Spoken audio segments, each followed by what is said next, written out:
ഉന്നതമായ സ്ഥാനങ്ങളൊക്കെ വാങ്ങി പോകുമ്പോൾ നമ്മൾ മറക്കാൻ പാടില്ലാത്ത മറ്റൊന്ന്, കേവലമായ അക്കാദമിക് അല്ലെങ്കിൽ പരീക്ഷകളിലെ വിജയമല്ല നമ്മൾ വാങ്ങേണ്ടത്, ജീവിതത്തിൽ വിജയിക്കാൻ നമുക്ക് കഴിയണം.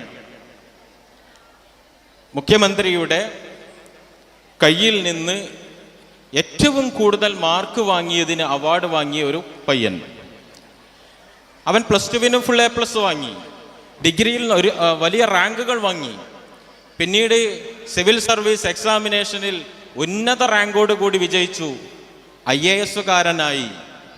പക്ഷേ IAS-കാരനായി ഇന്ത്യയിൽ തന്നെ അറിയപ്പെടുന്ന ബ്രില്യൻ്റായ ഒരു വിദ്യാർത്ഥിയായിരുന്ന, അല്ലെങ്കിൽ പിന്നീട് ജോലിയിലേക്ക് കടന്നു വന്ന അദ്ദേഹത്തിന്, ആ യുവാവിന് ജീവിതത്തിൽ വിജയിക്കാൻ കഴിഞ്ഞില്ല. മദ്യപിച്ചു, ലക്ക് കെട്ട്, സ്വയംബോധം നഷ്ടപ്പെട്ട് ഒരു പത്രപ്രവർത്തകനെ തൻ്റെ കാറിടിച്ച് കൊലപ്പെടുത്തി. നിങ്ങൾ കേട്ടിട്ടുണ്ടാവും, ശ്രീരാം വെങ്കിട്ടരാമൻ IAS-കാരൻ. വലിയ സ്ഥാനങ്ങൾ അദ്ദേഹത്തിനുണ്ട്, വലിയ സർട്ടിഫിക്കറ്റുകൾ നേടിയിട്ടുണ്ട്. പക്ഷെ ജീവിതത്തിൽ വിജയിക്കാൻ കഴിഞ്ഞില്ല. അദ്ദേഹം ധാർമ്മികത മറന്നുപോയി, ജീവിതത്തിൻ്റെ ലക്ഷ്യം മറന്നുപോയി.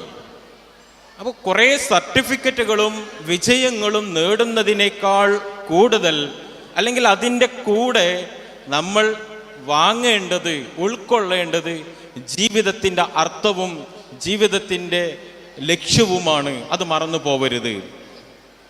മൂന്നാമതായി എനിക്ക് അവരോട് സൂചിപ്പിക്കാൻ ഒരു പോയിന്റ് കൂടി മാത്രം.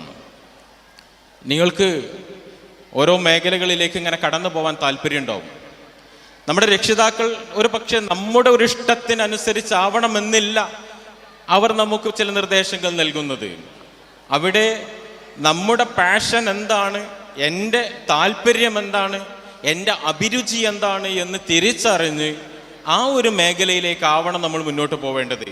നമുക്കൊക്കെ പരിചിതനായ സച്ചിൻ ടെണ്ടുൽക്കർ, അദ്ദേഹം സ്കൂൾ കാലഘട്ടത്തിൽ ആദ്യം ബാഡ്മിൻ്റൺ താരമായിരുന്നു.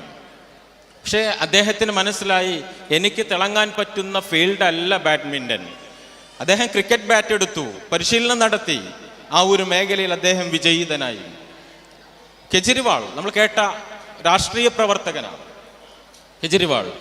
അദ്ദേഹം യഥാർത്ഥത്തിൽ ഒരു എഞ്ചിനീയറാണ്. എഞ്ചിനീയറായ കെജ്രിവാളിനെ നമ്മൾ ആരും കേട്ടിട്ടില്ല. നമുക്ക് പരിചയമുണ്ടോ? നിതീഷ് കുമാർ രാഷ്ട്രീയ മേഖലയിൽ തിളങ്ങി നിൽക്കുന്ന വ്യക്തിയാണ്. അദ്ദേഹം എഞ്ചിനീയറാണ്. പക്ഷേ എഞ്ചിനീയറായ ഒരു നിതീഷ് കുമാറിനെ നമ്മളാരും പരിചയപ്പെട്ടിട്ടില്ല, അല്ലെങ്കിൽ നമ്മൾ അറിഞ്ഞിട്ടില്ല. ഇനി വ്യത്യസ്തമായ ഫീൽഡുകളിലേക്ക് പോയാൽ MS ധോണി, അതുപോലെ തന്നെ കുട്ടികൾക്ക് വേഗം പരിചിതമാവാനാണ് സ്പോർട്സ് താരങ്ങളെ പറയുന്നത്, രവിചന്ദ്ര അശ്വിൻ, ഇവരൊക്കെ എഞ്ചിനീയേഴ്സാണ്. പക്ഷെ എഞ്ചിനീയർ അല്ല ഒരു ധോണിയെ നമുക്കാർക്കും പരിചയമില്ല. കാരണം നമ്മൾ അവരെ മനസ്സിലാക്കിയത്, ഒരു എഞ്ചിനീയർ എന്ന ഫീൽഡിൽ തിളങ്ങുവാൻ ധോണിക്ക് കഴിഞ്ഞിട്ടില്ല, അശ്വിന് കഴിഞ്ഞിട്ടില്ല. അതുകൊണ്ട് തന്നെ അവർ മനസ്സിലാക്കി, എൻ്റെ ഫീൽഡ് ഇതല്ല, എനിക്ക് തിളങ്ങാൻ പറ്റുന്ന മേഖല എഞ്ചിനീയറിംഗ് അല്ല എന്ന് മനസ്സിലാക്കിയത് കൊണ്ട് അവരുടെ പാഷനിലേക്ക് അവർ വഴിമാറി സഞ്ചരിച്ചു. അപ്പോൾ അവർ ലോകത്ത് അറിയപ്പെടുന്നവരായി മാറി. എന്നാൽ ഈ ശ്രീധരൻ എന്ന് പറയുന്ന എഞ്ചിനീയറിംഗിലാണ് നമ്മൾ അദ്ദേഹത്തെ അറിഞ്ഞത്, അദ്ദേഹം ഫേമസ് ആയത്. സൂചിപ്പിക്കുന്നത്, നമ്മുടെ പാഷൻ ഏതാണോ, നമ്മുടെ ഇഷ്ടം എന്താണോ, നമ്മുടെ താല്പര്യം എന്താണോ, നമ്മുടെ അഭിരുചി സ്കിൽ എന്തിലാണോ ഉള്ളത്, ആ ഒരു മേഖലയിൽ തിരഞ്ഞെടുക്കാനും അതിൽ മുന്നോട്ട് പോകാൻ നമ്മൾ ശ്രദ്ധിക്കണം. ഇതിനെ ചേർത്ത് ഇനി എനിക്ക് എൻ്റെ രക്ഷിതാക്കളോട് പറയാനുള്ളത്, ഞാൻ ഉൾക്കൊള്ളുന്ന നമ്മളെല്ലാം രക്ഷിതാക്കൾ, നമുക്കൊക്കെ മക്കളുണ്ട്. നമ്മളെ മക്കളെക്കുറിച്ച് വലിയ പ്രതീക്ഷകൾ നമുക്കുണ്ട്, ഒരുപാട് സ്വപ്നങ്ങളുണ്ട്, ഒരുപാട് ആഗ്രഹങ്ങളുണ്ട്. അതൊക്കെ പൂവണിഞ്ഞ് കാണണമെന്ന് ഒരുപാട് ആഗ്രഹിക്കുന്നവരാണ് നമ്മൾ. ഒരു രക്ഷിതാവും തൻ്റെ കുട്ടിയെക്കുറിച്ച് എന്തെങ്കിലും ആയിക്കോട്ടെ എന്ന് പറയാറുണ്ടോ? ഇല്ല, ആരും പറയാറില്ല. കാരണം നമുക്കൊക്കെ മക്കളോടുള്ള ഇഷ്ടം അത്രത്തോളമുണ്ട്. ഞാൻ അവസാനം പറഞ്ഞു വെച്ച ആ പോയിന്റിനോട് ചേർത്താണ് എനിക്ക് എൻ്റെ രക്ഷിതാക്കളോട് പറയാനുള്ളത്.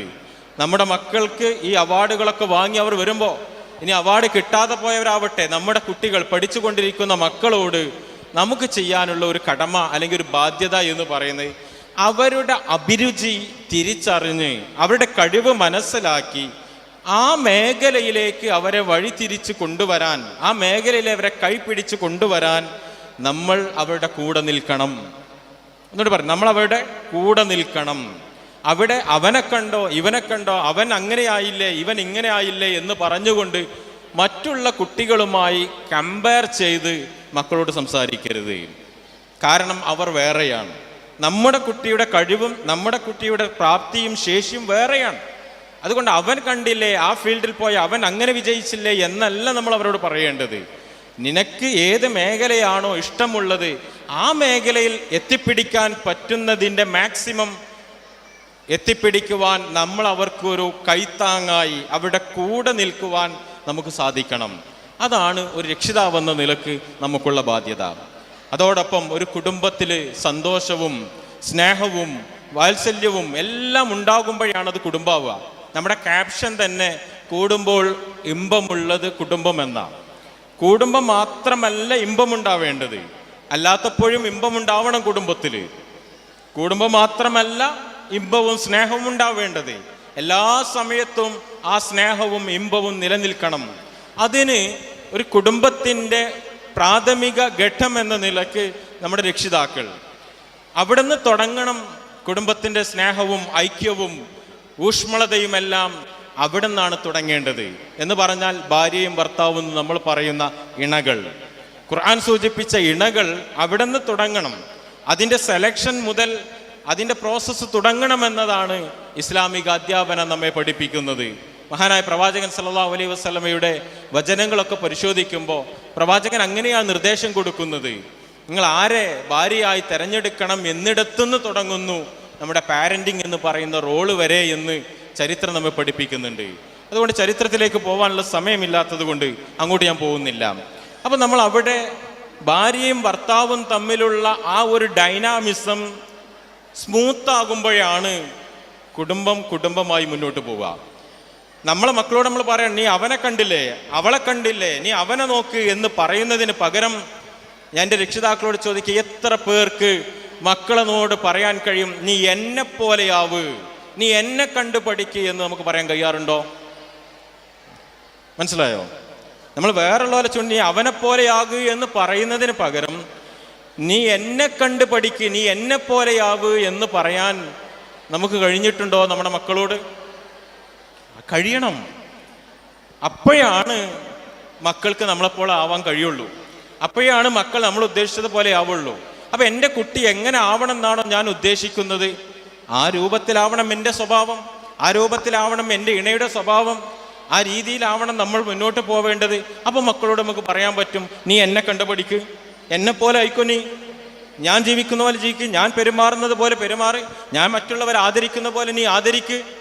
സ്വഭാവത്തിലും പെരുമാറ്റത്തിലും ജീവിതത്തിൻ്റെ എല്ലാ മേഖലകളിലും നമ്മളെ മക്കൾ ആരാവണം എന്ന് അവർക്ക് റോൾ മോഡലായി മാറേണ്ടത് നമ്മളാണ്. അതില്ല, നമ്മൾ വേറെ രീതിയിലാണ്. എന്നിട്ട് നമ്മൾ വേറുള്ള പോലെ ചൂണ്ടിക്കാണിച്ചു കൊടുക്കും, നീ അവരെ പോലെയാവുമെന്ന്. കുട്ടികൾക്ക് ഉൾക്കൊള്ളാൻ കഴിയോ? ഇല്ല, കഴിയില്ല. അതുകൊണ്ട് തന്നെ നമ്മൾ റോൾ മോഡലുകളായി മാറുക നമ്മുടെ മക്കളുടെ. അവർക്ക് കണ്ടുപഠിക്കേണ്ടത്, അവർ പകർത്തേണ്ടത് നമ്മുടെ ജീവിതത്തെ ആവട്ടെ. അപ്പോൾ അവിടെ ഭാര്യയും ഭർത്താവും തമ്മിലുള്ള ആ ഒരു ഡൈനാമിസം ക്ലിയർ ആവട്ടെ. അവർ പരസ്പരമുള്ള സ്നേഹപ്രകടനങ്ങൾ, അവർ പരസ്പരമുള്ള റൊമാൻസുകൾ, അവർ പരസ്പരമുള്ള പെരുമാറ്റ രീതികൾ, നേരത്തെ ഇവിടെ സൂചിപ്പിച്ചതുപോലെ പരസ്പരമുള്ള സംസാരത്തിൻ്റെ രീതികൾ, പെരുമാറ്റങ്ങൾ, ഇതൊക്കെ കണ്ടുപഠിക്കുമ്പോഴാണ് മക്കളിൽ സ്നേഹം ഉണ്ടാവുക. ഉമ്മയെ ആദരിക്കുന്നു, ബഹുമാനിക്കുന്നു, ഉമ്മ തിരിച്ചും അതുപോലെ ചെയ്യുന്നു. ഇതൊരു വൺ വേ കമ്മ്യൂണിക്കേഷൻ അല്ല, ഒരു ഭാഗത്തേക്ക് മാത്രം നീങ്ങുന്നതല്ല സ്നേഹം എന്ന് പറയുന്ന വികാരം. അത് രണ്ട് ഭാഗത്തേക്കും വരുമ്പോഴേ അതുണ്ടാവുള്ളൂ. അതതിൻ്റെ പ്രത്യേകതയാണ്. അപ്പോൾ പരസ്പരം പൂരകങ്ങളായി പോകുന്ന ഈ രണ്ട് കാര്യങ്ങൾ, രണ്ട് വഴിയിലൂടെ രണ്ടും ഒരുമിച്ച് കൊണ്ടുപോകുമ്പോഴാണ് അവിടെ സ്നേഹം ഉണ്ടാവുക. ഇത് കണ്ടിട്ടാവണം നമ്മുടെ മക്കൾ വളരേണ്ടത്. അത് കണ്ടിട്ടാവണം അവർക്ക് മാതൃകയായി മാറേണ്ടത്.